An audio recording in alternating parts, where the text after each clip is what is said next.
मैथिली दुल्हन इसके मनमोहक गीत जरूर सुने। यदि अच्छा लगा तो चैनल सब्सक्राइब जरूर करें। अखन अहाँ सब सुन रहल छी भैरसर से माँ दुर्गा एक्सप्रेस के शानदार प्रस्तुति। मैथिली दुल्हन आ गया, मिथिलांचल में छा गया। प्यार के हमारा से वादा नहीं निभाइल, गई वादा नहीं निभाइल। प्यार के हमारा से वादा नहीं निभाइल, गई वादा नहीं निभाइल। तू दोसर के बन गेल गे दुल्हनिया, तू दोसर के बन गेल गे दुल्हनिया।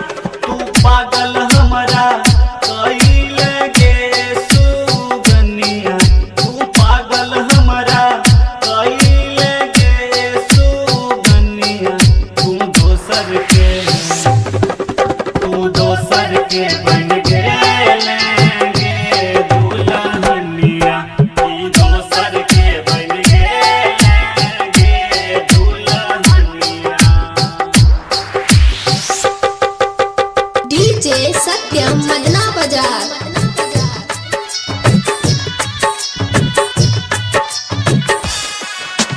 डीजे रघुनंद, डीजे रघुनंद,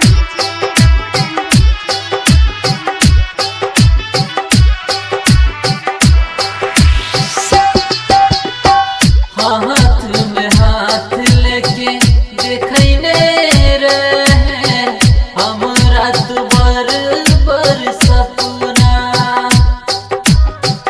आइटिया हमारा से मोह मोर ले बना ले दोसर के सजना। दिल किया हमर तोड़ दिल गे रनिया, दिल किया हमर तोड़ दिल गे रनिया। तू दोसर के बन गेल गे दुल्हनिया, तू दोसर के बन गेल गे दुल्हनिया। डीजे सत्यम दिल की धड़कन। अखन अहाँ सब सुन रहल छी भैरसर से माँ दुर्गा एक्सप्रेस के शानदार प्रस्तुति।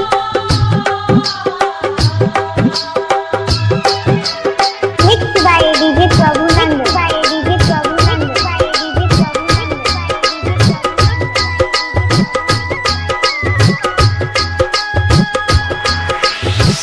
कहीं तक हमर रहे आई बन गेले, बोले न किया तू वीरान गे। सीता के राख हमर सुन के सुगनिया, लेने जइहा बनी के रुमाल में। अरविंद के जीत